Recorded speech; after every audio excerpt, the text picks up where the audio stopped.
আমরা নেতৃত্ব এমন মানুষদের হাতে তুলে দেই যাদের কাছে আমার সন্তান নিরাপদ না, যাদের কাছে আমার সমাজ নিরাপদ না, আমার রাষ্ট্র নিরাপদ না, আমার ইসলাম ধর্ম নিরাপদ না। কথা ঠিক কিনা?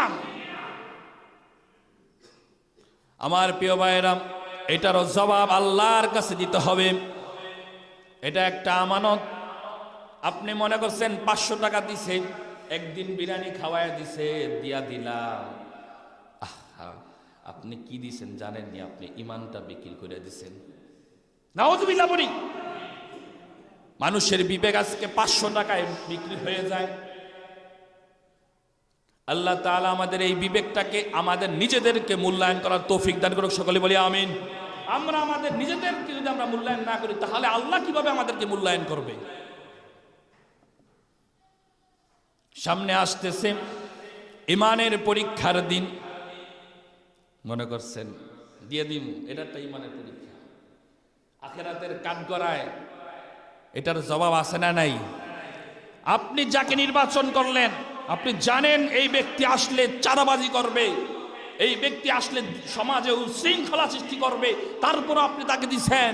আল্লাহর আদালতে যখন দাঁড়াইবেন, তখন আল্লাহর কাছে হিসাব দিতে হবে।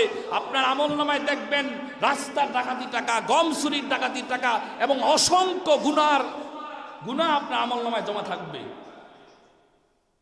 তখন ওই ব্যক্তি আল্লাহকে প্রশ্ন করবে, আল্লাহ, আমি তো গম চুরি করি নাই, আমি তো রাস্তার টাকা মাইরা খাই নাই, আমি তো কোনো মেয়েকে ধর্ষণ করি নাই, কিন্তু তারপরে আমার আমলনামায় রাস্তার টাকা মেরে খাওয়ার মতো অপরাধ, মানুষকে ধর্ষণ করার মতো অপরাধ, চাঁদাবাজির অপরাধ কেন জমা হইল?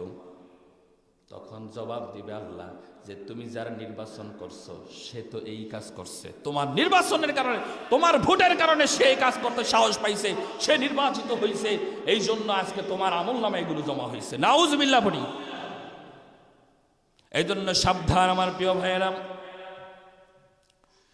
এমন কাউকে নির্বাচন করব যে আমাকে কোরআনের দিকে ডাকবে, যে আমাকে ইসলামের দিকে ডাকবে, যে আমাকে নূরের দিকে ডাকবে, যে আমার সমাজটাকে কোরআন দিয়া চালাইবে।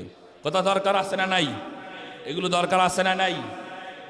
অনেকে বলো রাজনীতি শুরু করছি, এটা আমার দায়িত্ব, এই জন্য বলে দিচ্ছি।